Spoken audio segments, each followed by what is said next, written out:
ایک وقت وہ تھا ہم یہ کہتے تھے کہ رمضان قریب آ رہا ہے، اور آج یہ کہنے پہ مجبور ہیں کہ رمضان کا چوتھا دن ہے۔ اس سے ایک بات کی طرف اشارہ ملتا ہے کہ وقت کسی کا انتظار نہیں کرتا، وقت نے اپنے وقت میں چلنا ہے، لہذا اس وقت کو قیمتی بنائیں، اس وقت کو اپنی آخرت کو مد نظر رکھ کر تیاری میں مصروف فرمائیں۔ قرآن کریم کی جو آیت میں نے تلاوت کی ہے یہی اشارہ دیتی ہے کہ ایام معدودات، گنتی کے چند دن ہیں، یوں سمجھیں رمضان کے گنتی کے چند دن 29 یا 30 ہوتے ہیں، ان میں سے بھی تقریباً 4 نکالو تو پیچھے 26 یا 25 دن رہ جاتے ہیں۔ اگلے سال یہ تو یقینی بات ہے رمضان آئے گا، لیکن اس متعلق کوئی یقینی بات نہیں کر سکتا کہ میں بھی رمضان میں ہوں گا یا نہیں۔ یہ معنی ہے ایام معدودات، لوگوں گنتی کے چند دن ہیں، ان دنوں کو اس طرح گزارو، ان دنوں کو اس طرح اپنا قیمتی بناؤ کہ دوبارہ اللہ یہ زندگی میں نصیب کریں گے یا نہیں کوئی پتہ نہیں۔ اور میں نے پچھلے جمعے پر بھی کہا رمضان کو اس طرح گزارنے کی کوشش کرو کہ شاید ہماری زندگی کا آخری رمضان ہے۔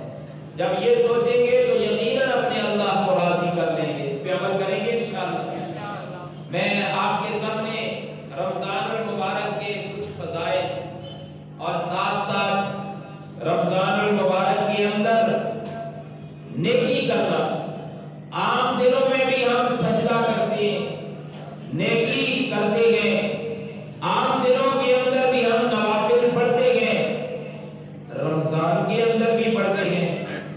تو رمضان المبارک کے روزے، رمضان المبارک کے سجدے، رمضان المبارک کے نوافل بقیہ مہینوں کے مقابلے میں کتنا درجہ رکھتے ہیں، ان کا کتنا اجر و ثواب ہے۔ اگر ذوق ہو میں اپنی بات شروع کروں، ذرا جا کر کہیں سبحان اللہ۔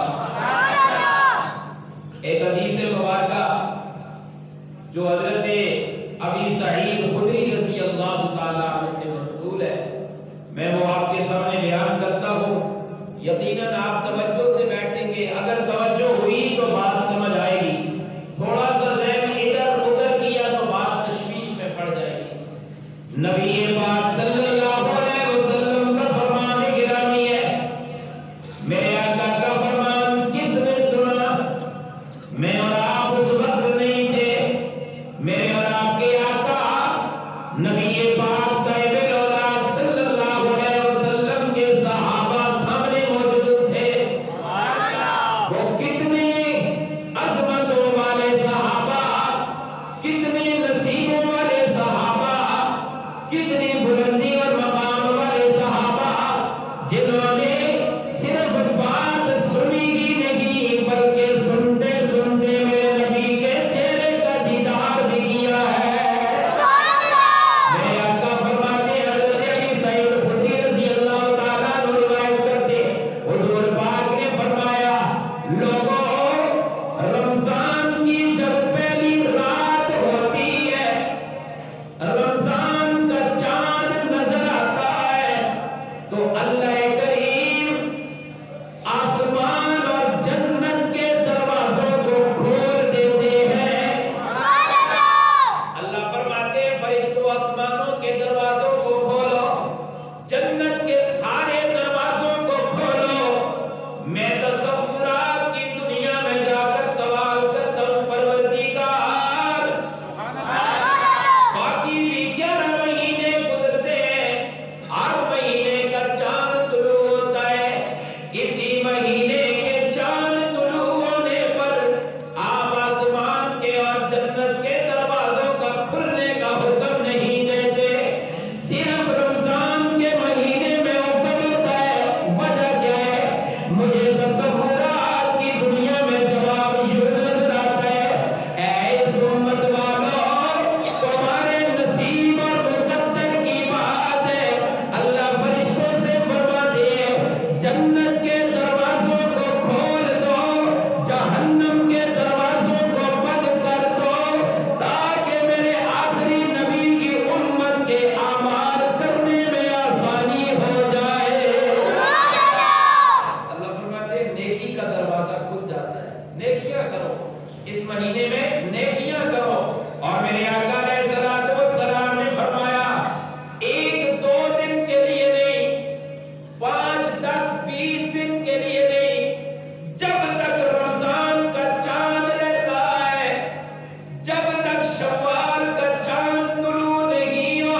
جنت کے دروازے اللہ فرماتے ہیں ان کو بند نہیں کرنا، رات کو بھی کھلے رہے دن کو بھی کھلے رہے۔ سبحان اللہ، یا اللہ جنت کے دروازوں کو کھول دیا، اور ایک دو دن ایک دو عشروں کے لیے نہیں بلکہ پورے مہینے کے لیے۔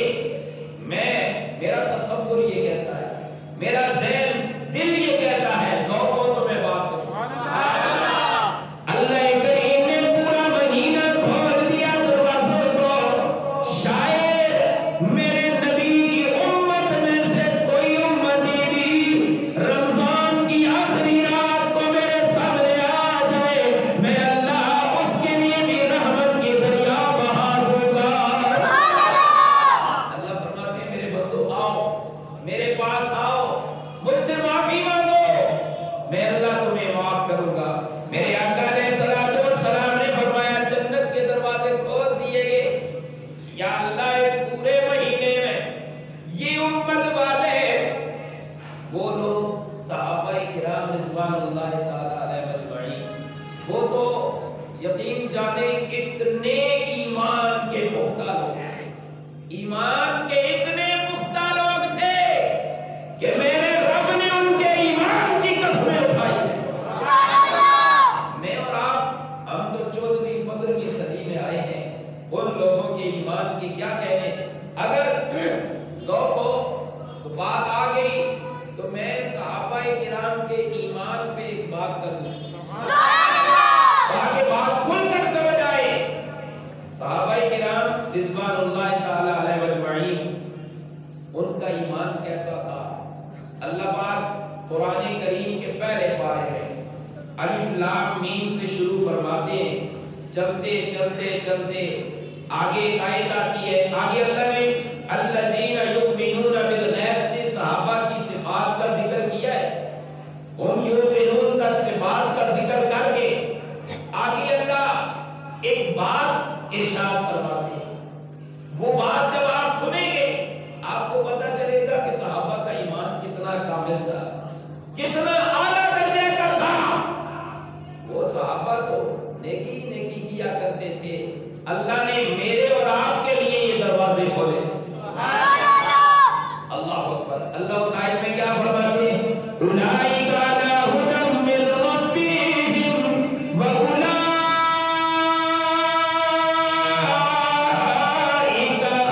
هم المفلحون۔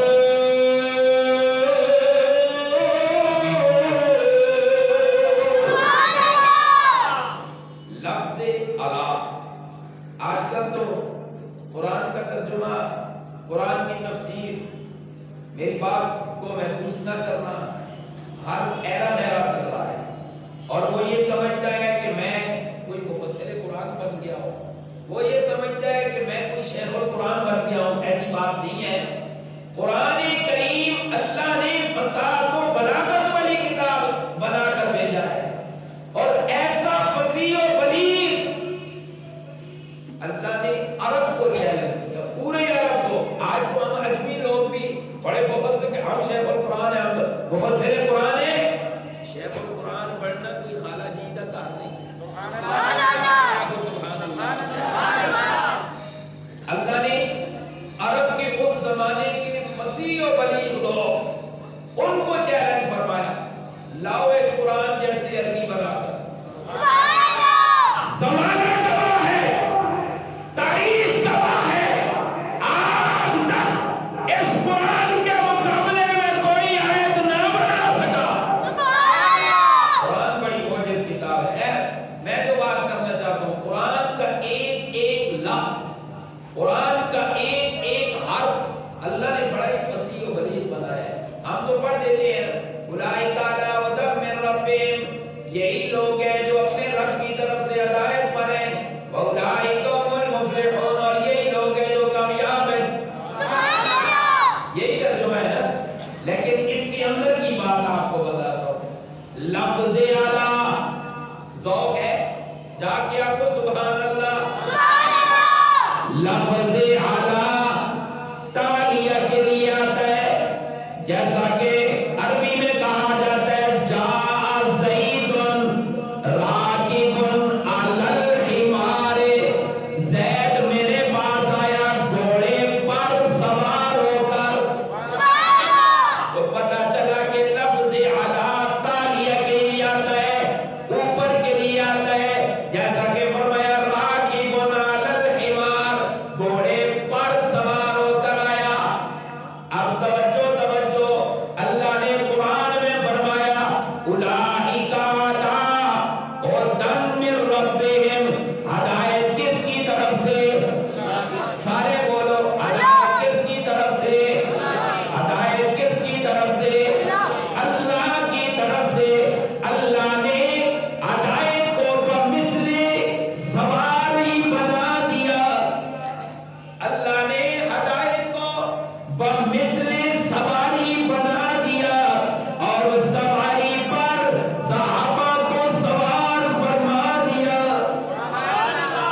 طرح بندہ گھوڑے پہ سوار ہوتا ہے، جس طرح بندہ گھوڑے پہ سوار ہوتا ہے، یا آج کل کے زمانے میں یوں سمجھے گاڑی پہ جب ڈرائیو کر رہا ہوتا ہے اس کے ہاتھ میں سارا کچھ ہوتا ہے، وہ چاہے تو گاڑی کو ادھر لے جائے، وہ چاہے تو گاڑی کو ادھر لے جائے، کبھی دائیں کرے کبھی بائیں کرے، کر سکتا ہے یا نہیں؟ سارے بولو، جب گھوڑے پر سوار ہے لگام اس کے ہاتھ میں ہے، وہ چاہے تو گھوڑے کو یوں پلٹے، وہ چاہے تو گھوڑے کو یوں چلائے۔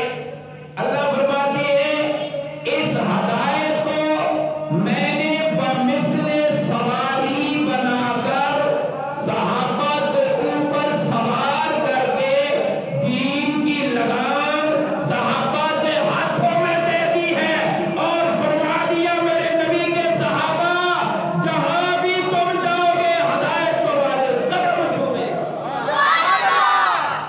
جس کو بات آئی ہے اب وہ سبحان اللہ کہے گا، جس کو بات سمجھ آئی ہے وہ زور سے کہے گا سبحان اللہ۔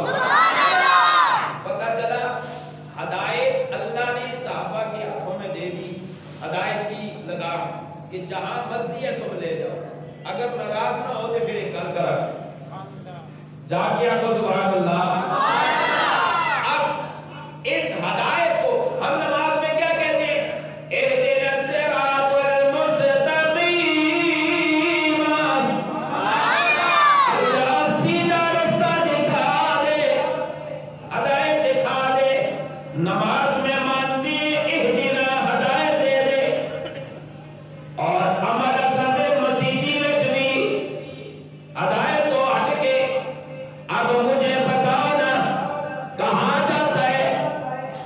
8 تراویح ہم پڑھتے اس لیے کہ 20 تراویح عمر نے شروع کی ہے، کہا جاتا ہے نہیں جی، یہ ہمارے اس معاشرے میں کہا جاتا ہے ہم 8 تراویح پڑھتے ہیں 20 نہیں پڑھتے، اور بعض تو معاذ اللہ میں نے کانوں سے سنا ہے، بعض تو یوں بھی کہتے ہیں 20 تراویح پڑھنا گناہ ہے، معاذ اللہ، بعض یہاں تک بھی کہتے ہیں، اور گھروں میں بھی تبلیغ کرتے ہیں 20 تراویح کا پڑھنا گناہ ہے۔ بتاؤ اگر میرے اللہ کو صحابہ کے ایمان پہ ناز نہیں تھا تو اللہ نے صحابہ کے ہاتھ میں ہدایت کی لگام کیوں دی؟ میں نے کہا نا علا تالیہ کے لیے آتا ہے، اوپر سوار ہونے کے لیے، تو جس طرح صحابہ ہدایت کو اللہ نے بمثل سواری بنایا، صحابہ کے اوپر سوار کیا، اور ہدایت کی لگام، مثال دے رہا ہوں، ہدایت کی لگام اللہ نے صحابہ کے ہاتھوں میں دی، فرمایا لے جاؤ، تم جہاں جاؤ گے ہدایت ہی پر جاؤ۔ اور میرے آقا علیہ الصلوۃ والسلام نے بات آگے تو سمجھا دوں، پچھلے جمعے پر بھی شاید میں نے بتایا 20 تراویح خود جماعت کے ساتھ میرے نبی نے پڑھائی ہیں، 20 تراویح جماعت کے ساتھ میرے نبی پاک نے پڑھائی ہے، 3 دن یعنی 3 راتوں کو پڑھائی ہے، یکے بعد دیگرے، چوتھی رات نہیں پڑھائی۔ آپ نے صحابہ کرام دیر تک دیکھتے رہے، صبح کو آپ نے فرمایا میرے صحابہ مجھے پتہ ہے رات کو تم جو کھانس رہے تھے، رات کو تم جو کھانس رہے تھے، کہیں اللہ کے نبی سو تو نہیں گئے، ہم کھانسے وہ جاگے، مجھے آوازیں آ رہی تھی، مجھے پتہ چل رہا تھا، لیکن میں اس لیے نہیں آیا کہ تمہاری یہ تمنا، تمہاری یہ چاہت، تمہاری یہ رغبت دیکھ کر مجھے ڈر ہوا، اگر میں نے آج بھی جماعت سے پڑھا دی تو یہ فرض نہ ہو جائے آئندہ آنے والی میری امت کے ہی مشقت میں نہ پڑ جائے۔ بتاؤ میرے آقا نے جماعت سے 20 تراویح پڑھائی ہے یا نہیں؟ زور سے پڑھائی ہے۔ اور اس کے بعد حضرت عمر رضی اللہ تعالیٰ عنہ نے صحابہ کے، حضرت ابو بکر کے دور میں بھی 20 تراویح پڑھی جاتی تھی، 20 تراویح پڑھی جاتی تھی۔ حضرت عمر رضی اللہ تعالیٰ عنہ نے، میں جو بات کرنا چاہتا ہوں، حضرت عمر رضی اللہ تعالیٰ عنہ نے ایک کا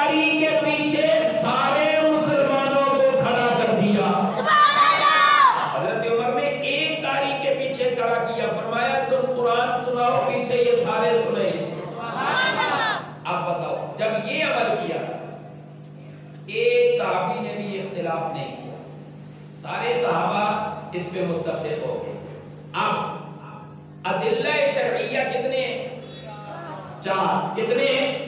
سارے بولو کتنے؟ چار۔ یعنی جس سے شریعت کا ثبوت ملتا ہے، جس سے کسی عمل کا ثبوت ملتا ہے، عقیدے کا ثبوت ملتا ہے، وہ کتنے؟ چار ہے۔ کتاب اللہ، حدیث یا سنت رسول اللہ، تیسرے نمبر پر اجماع صحابہ، اجماع امت۔ سبحان اللہ۔ جس بات پہ سارے صحابہ متفق ہو گئے، ایک صحابی نے اختلاف نہیں کیا، سارے صحابہ ایک تاریخ کے پیچھے کھڑے ہو گئے، اپنی اپنی مساجد میں تراویح جماعت کے ساتھ قرآن پڑھنا شروع کر دیا، اس پہ کسی صحابی نے نکیر نہیں فرمائی، تو اس کو کہتے ہیں اجماع صحابہ۔ کیا کہتے ہیں؟ اجماع صحابہ۔ اب اللہ فرماتے ہیں علی ھدی من ربہم، ہدایت چاہیے تو صحابہ کے رستے پہ آ جاؤ۔ اللہ نے ہدایت کو صحابہ کے ہاتھوں میں دیا اور فرمایا تم جس طرف جاؤ گے ہدایت اللہ تمہارے سامنے رکھ دے۔ جس کو بات سمجھ آئی ہے وہ 20 پڑھے گا انشاءاللہ۔ اب میں ایک اور بات کرنا چاہتا ہوں، ایک تو یہ ایک اور فتنہ اٹھ رہا ہے۔ میرے آقا علیہ الصلوۃ والسلام نے فرمایا اگر مجھے اپنی امت پر مشقت کا ڈر نہ ہوتا، بات سمجھ میں آ رہی ہے؟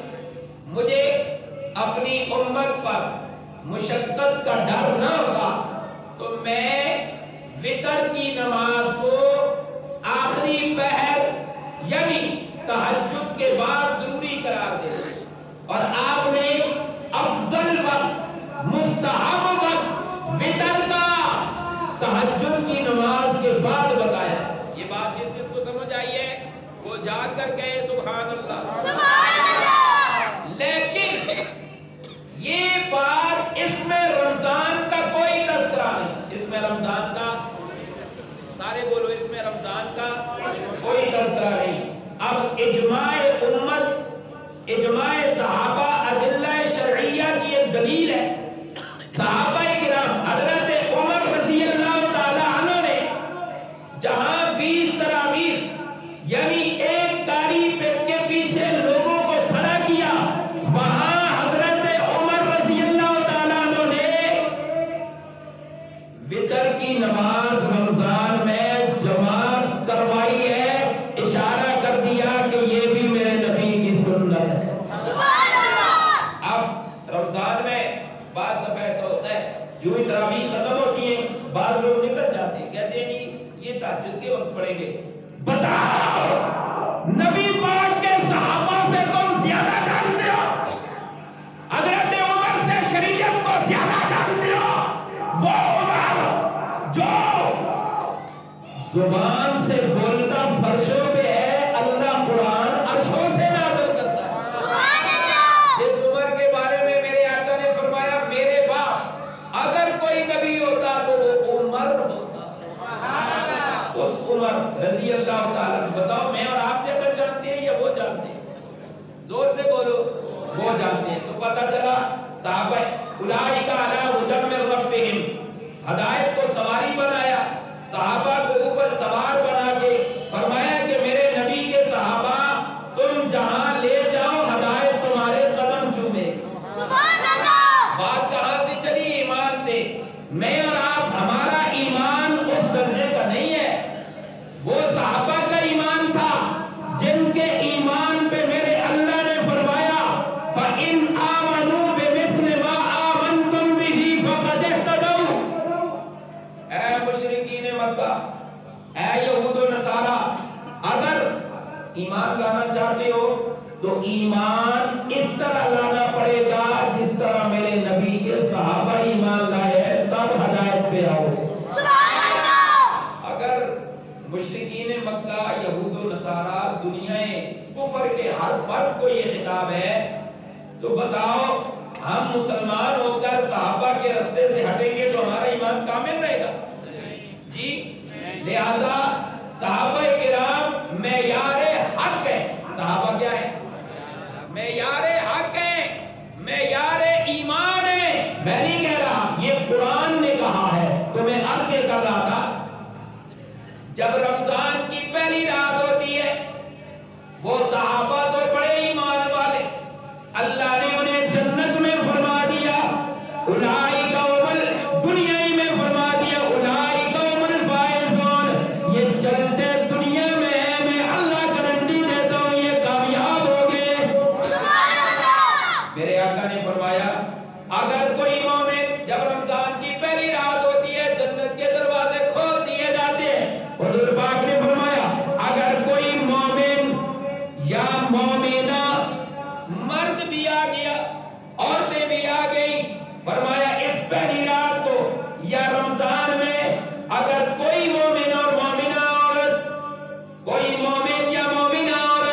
سجدے کے بدلے میں اللہ کی ذات 1700 نیکیاں لکھ دیتا ہے۔ ایک سجدہ، کتنے سجدے؟ ایک سجدے کے بدلے 1700 یعنی کہ 1700 نیکی ایک سجدے کے بدلے۔ اللہ، یہ تو ایک سجدہ ہے۔ رمضان المبارک میں سجدوں کی کثرت کرو، اور یہ تو 1700 نیکی ہے، اور اس کے علاوہ کیا ملتا ہے؟ ذوق ہو تو پھر بیان کرو۔ فرمایا کہ 1700 نیکی ملتی ہے، اور اس کے علاوہ یاقوت سرخ یاقوت سے جنت میں اس کے لیے ایک محل تیار کیا جاتا ہے۔ ایک سجدے کے بدلے کوئی فرض پوری 3 رکھتے 4 رکھتے 2 رکھتے نہیں، بلکہ ایک سجدے کے بدلے 1700 نیکیاں لکھی جاتی ہیں، اور سرخ یاقوت کا ایک محل تیار کیا جاتا ہے۔ فرمایا جس محل کے دروازے کتنے، چھوٹا محل نہیں ہے جس طرح سے یہاں محل یا کوٹھیاں ہوتی ہیں، نہیں ایجے نہیں۔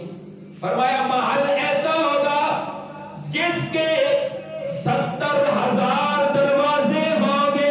سبحان اللہ! ایک سجدے کے بدلے جو انسان ایک سجدہ کرتا ہے 70,000 دروازے اس محل کے ہوں گے، اور یہ دروازے لوہے کے نہیں، تانبے کے نہیں، چاندی کے نہیں، میرے آقا نے فرمایا 70,000 دروازے بھی سونے کے ہوں گے۔ اور یہاں تک بس نہیں، فرمایا جن کے اندر سونے کے دروازوں کے اندر سرخ یاقوت بھی جگہ جگہ لگے ہوں گے۔ کتنا خوبصورت ہے۔ اور اللہ فرماتے ہیں جب مومن، یہ تو ایک سجدے کا بدلہ 1700 نیکی، یاقوت سرخ کے ساتھ ایک محل، جس محل کے 70,000 دروازے، اور دروازے بھی ایسے ہیں کہ جن دروازوں کے اندر سونے کے بنے ہوئے ہوں گے، اور اندر سرخ یاقوت بھی لگا ہوا ہوگا۔ یہ ایک سجدے کا بدلہ ہے۔ کتنے سجدوں کا؟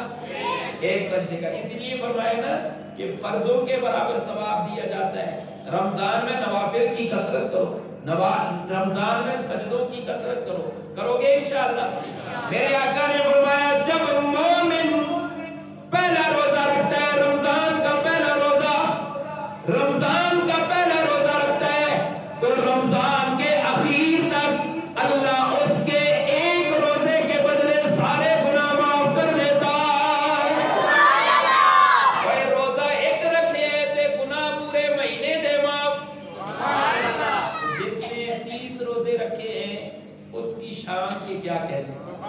یہاں تک بس نہیں، میرے آقا نے فرمایا اور ایک روزہ جو رکھتا ہے دوسرے رمضان تک، ایک روزہ اس رمضان سے لے کر دوسرے رمضان تک تمام گناہوں کا کفارہ بن جاتا ہے۔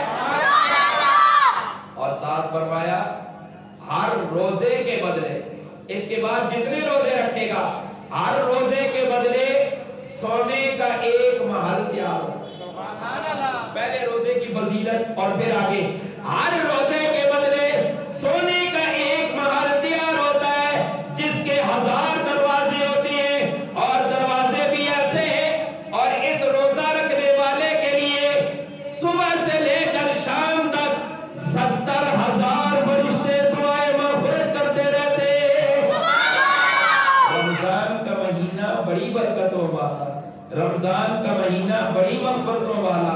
میرے آقا نے فرمایا یہ تو ایک روزہ، اور فرمایا ایک سجدے کا اجر آپ نے سنا، جتنے سجدے کرتا ہے، اس کے بعد جتنے سجدے کرتا ہے، ہر سجدے کے بدلے اللہ جنت میں ایک درخت بھی لگاتے ہیں۔ کیا کرتے ہیں؟ ایک درخت، وہ درخت پاکستان دے درخت علی گل نہیں، وہ درخت ایسا ہوگا، ایسا درخت جس کا سایہ اتنا بڑا ہے کہ اس کے نیچے ایک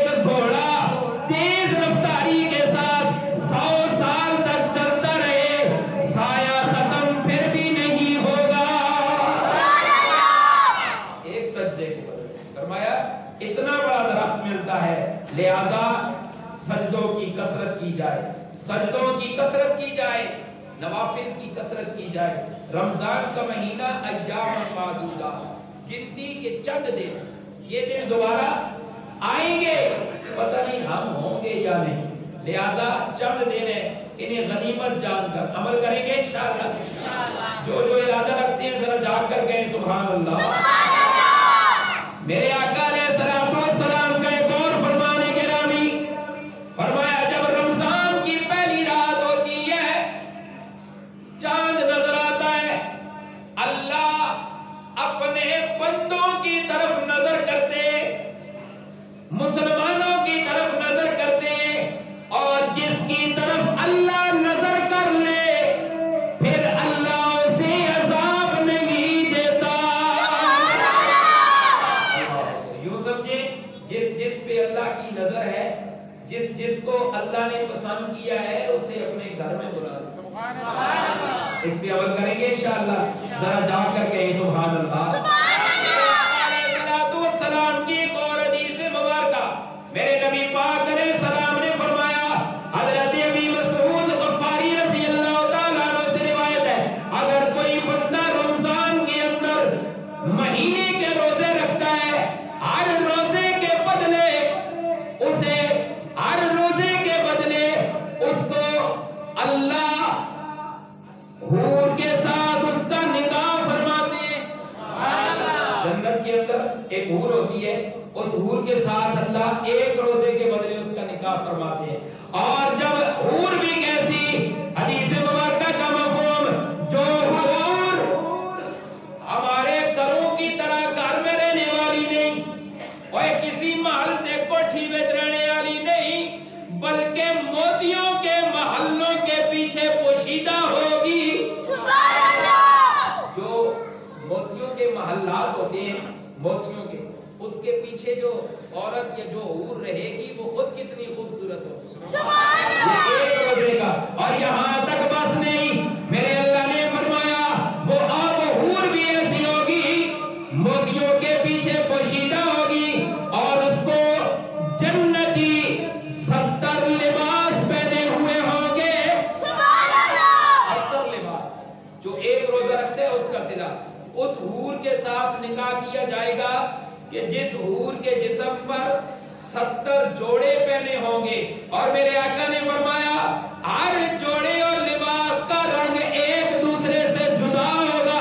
سبحان اللہ۔ ہر جوڑے کا رنگ، ہر لباس کا رنگ ایک سے دوسرے کا جدا ہوگا، اور فرمایا کہ 70 کی طرح، جس طرح 70 جوڑے ہوں گے، 70 ہی قسم کی خوشبوئیں بھی لگی ہوں گی۔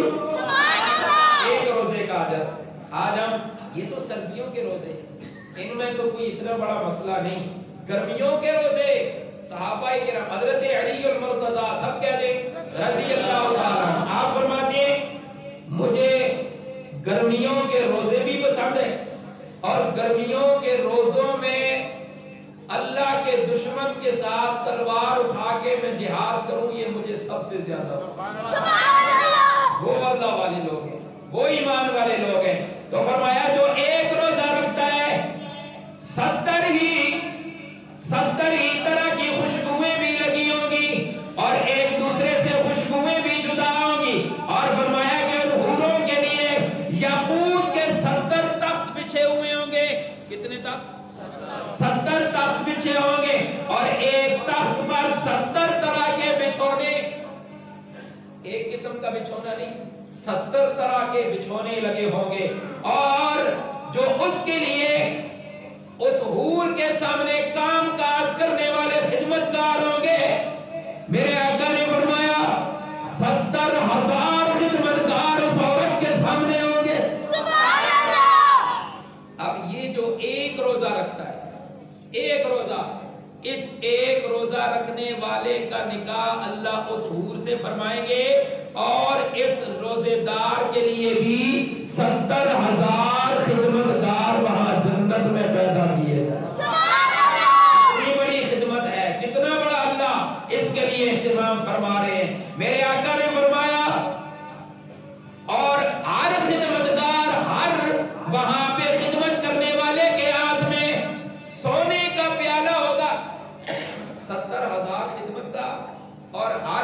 ہاتھ میں سونے کا پیالہ، اس سونے کے پیالے کی کیفیت اور اس کی جو اس سونے کے پیالے کی جو خصوصیت ہوگی وہ کیا ہوگی؟ اس کے اندر جو کھانا ہوگا، ایک لقمہ اٹھائیں گے الگ ذائقہ آئے گا، دوسرا لقمہ اٹھائیں گے الگ ذائقہ آئے گا۔ ایک روزے کا بدلہ، اور میرے آقا علیہ الصلوۃ والسلام نے فرمایا ہر نوالے کا ذائقہ بھی جدا ہوگا، اور ساتھ ساتھ فرمایا اس روزے کا عوض یہ اس کے لیے جو ایک روزہ ماہ رمضان میں رکھتا ہے، اس کے علاوہ تلاوت قرآن کرتا ہے، اس کے علاوہ تسبیحات پڑھتا ہے، استغفار کرتا ہے، ذکر اذکار کرتا ہے، نوافل پڑھتا ہے، وہ اجر اس سے ہٹ کر ہوگا۔ یہ تو ایک روزے کا بدلہ ہے۔ جو باقی اعمال کرتا ہے اس کا اجر اس سے ہٹ کر ہوگا۔ میرا خیال ہے کوئی تھک گئے، ذرا جاگ کے آپ کو چستی نال سبحان اللہ۔ حضرت عبداللہ ابن عباس رضی اللہ تعالیٰ عنہ سے روایت ہے، میرے آقا نے فرمایا جب رمضان کی پہلی رات ہوتی ہے، اس سے پہلے یوں سمجھیں پورا سال، ایک رمضان کے ختم ہونے کے بعد جب شوال کا چاند چڑھتا ہے، طلوع ہوتا ہے، اس وقت سے لے کر اگلے رمضان کے آنے تک جو پورا سال درمیان میں گزرتا ہے، اس پورے سال میں اللہ جنت کو مزین فرماتے، اللہ جنت کو خوبصورت کرتے، جنت کو آراستہ کرتے، اور جب رمضان کا چاند طلوع ہوتا ہے، رمضان کا چاند طلوع ہوتے ہی جب پہلی رات آتی ہے، جو اللہ کا عرش ہے، اس عرش کے نیچے ایک ہوا چلتی ہے، اللہ کے حکم سے رمضان کا چاند طلوع ہو گیا، ادھر سے چاند طلوع ہوا، ادھر سے اللہ کے عرش کے نیچے ہوا نے چلنا شروع کر دیا۔ اس ہوا کو شریعت کی اصطلاح میں کہتے ہیں مشیرہ۔ کیا کہتے ہیں؟ مشیرہ۔ فرمایا کہ وہ ہوا جب چلتی ہے اور اس ہوا کی آواز ایسی آواز ہوتی ہے کہ اس سے پہلے وہ آواز کبھی نہیں سنی گئی، اتنی میٹھی آواز۔ جب وہ آواز حوریں سنتی ہے، حوریں بھی جنت کے رضوان، جنت پر جو رضوان مقرر ہے فرشتہ، اس سے پوچھتی ہے اے رضوان یہ آواز کیسی ہے؟ وہ فرشتہ وہ رضوان کہتا ہے تمہیں نہیں پتا آج امت محمدی صلی اللہ علیہ وسلم پر رمضان کا چاند طلوع ہوا، اور اللہ نے اس رمضان کے چاند طلوع ہونے کی برکت سے عرش کے نیچے ایک ہوا چلائی ہے، یہ اس ہوا کی آواز آ رہی ہے۔ حدیث مبارکہ کا مفہوم ہے جب ہوا چلتی ہے جنت کے درختوں کے پتے بھی ہلتے، اور جنت کے محلات کے دروازوں کے حلقے، جس آسی اپنی زبان میں کنڈے رکھنے ہیں، جنت کے دروازوں کے حلقے بھی جب ہلتے ہیں ایک آواز پیدا ہوتی ہے، وہ آواز سن کر جنت کی حوریں اپنے آپ کو زیور سے آراستہ کرتی ہے، اچھا جنتی لباس پہنتی ہے، پھر اس کے بعد جنت کے بالا خانوں میں آ جاتی ہے، بالا خانوں سے چاہتی ہے اور آواز لگاتی ہے، آواز لگاتی ہے۔ پہلی رات جنت کی، یہ رمضان کی پہلی رات کو آواز لگاتی ہے اے کوئی جو اللہ سے درخواست کرے اللہ اس کا نکاح ہمارے ساتھ کر دے۔ میرا تصور جب یہ آواز ہوتی ہے تو یہ رضوان سے پوچھتی ہیں، رضوان ان سے پوچھتا ہے کس لیے؟ میرا تصور یہ حوریں کہتی ہوں گی آج رمضان کا مہینہ اس کا چاند طلوع ہوا ہے، جو رمضان کے روزے رکھے گا، جو رمضان کے اندر سجدے کرے گا، اللہ ان کا نکاح ہمارے ساتھ فرما دے۔ لہذا جنت کے یہ رمضان کے روزوں کی بڑی فضیلت ہے، رمضان کے اندر نوافل کی بڑی فضیلت ہے، رمضان کے اندر سجدوں کی بڑی فضیلت ہے، اس پہ عمل کریں گے انشاءاللہ. ذرا جاگ کر کہیں سبحان اللہ. سبحان اللہ. میرے آقا علیہ الصلوۃ والسلام نے فرمایا، حورے رضوان سے پوچھتی ہے یہ کون سی رات ہے؟ جواب آتا ہے یہ رمضان کی پہلی رات ہے، اور اللہ جنت کے دروازوں کو کھول دیتے ہیں، اور وہ جنت کے دروازے شوال کا چاند یعنی عید کا چاند طلوع ہونے تک وہ دروازے کھلے رہتے ہیں. آواز آتی ہے، اللہ خود فرماتے ہیں میرے بندو ہے کوئی مجھ سے معافی مانگنے والا؟ آج رحمت کے مہینے کا چاند طلوع ہو گیا ہے، آؤ مجھ سے رحمت مانگو، آؤ مجھ سے معافی مانگو. جو رحمت پر مانگے گا میں اللہ اس کے لیے رحمت کے دریا بہا دوں گا، اور جو مجھ سے معافی مانگے گا میں اللہ اس کے لیے معافی کا اعلان کر دوں گا. ایک حدیث مبارکہ آپ کے سامنے بیان کر کے پھر اجازت چاہتا ہوں. حدیث مبارکہ بڑی غور سے قابل غور ہے، غور سے سننے کی ہے. میں اور آپ آج روزے تو رکھتے ہیں، میں اور آپ قرآن کی تلاوت بھی کرتے ہیں، میں اور آپ یہ نوافل بھی پڑھتے ہیں، ہر نیکی کا کام کرنے کی کوشش کرتے ہیں، لیکن ہمارے دماغ میں ایک بات ہے، اگر عمل کی نیت سے سننا چاہتے ہیں اور آپ کا ارادہ ہے کہ ہم اس پہ عمل کریں گے تو جاگ کر کہیں سبحان اللہ.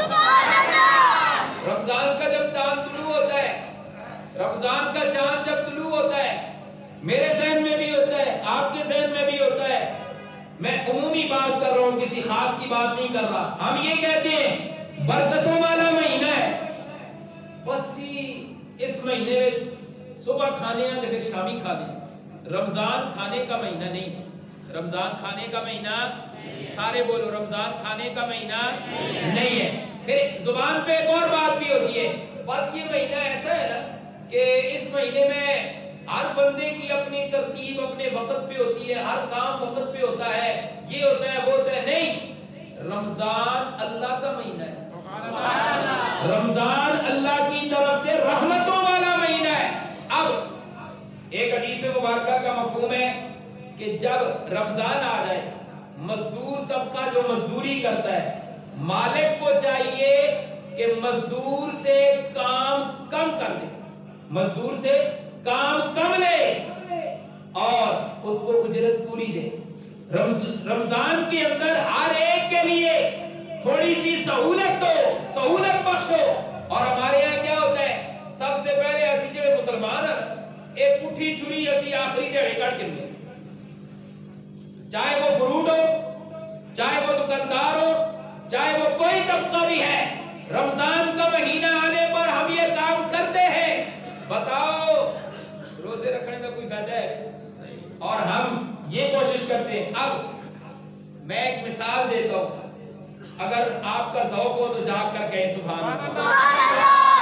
بعض ایام بعض دن ایسے ہوتے ہیں کہ ہمیں پتہ ہوتا ہے، خاص کر کے جو کاروباری لوگ ہوتے ہیں ان کو پتہ ہوتا ہے یہ دن آنے والے فلاں چیز شارٹ ہوگی، وہ منگوا کے سٹاک کرتے ہیں، پھر جب وہ شارٹ ہوتی ہے اس کو مہنگے داموں بیچتے ہیں. ذخیرہ اندوزی کسے کہتے ہیں؟ ذخیرہ اندوزی کسے کہتے ہیں؟ یہی تو ذخیرہ اندوزی ہے. اب آپ کسی بھی چیز کو دیکھ لیں، آج مسلمانوں نے رمضان میں یہ کام شروع کر دیا ہے، مسلمانوں نے یہ کام شروع کیا ہوا ہے.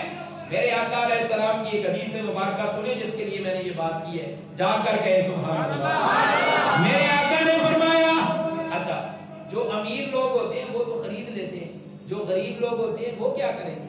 حضور نے فرمایا غریبوں کا رمضان میں خیال کرو. اور رمضان کے روزے آنے کا مقاصد میں سے ایک مقصد یہ بھی ہے امیر کو پتہ چلے بھوک کیسے کاٹی جاتی ہے. لیکن آج وہ مقصد ہمارے اندر سے فوت ہو گیا ہے. جا کر کہیں سبحان اللہ.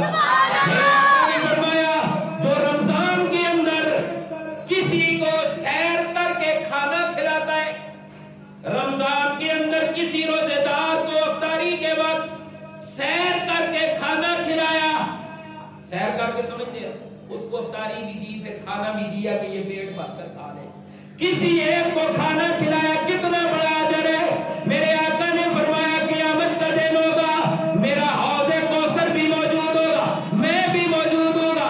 وہاں جب وہ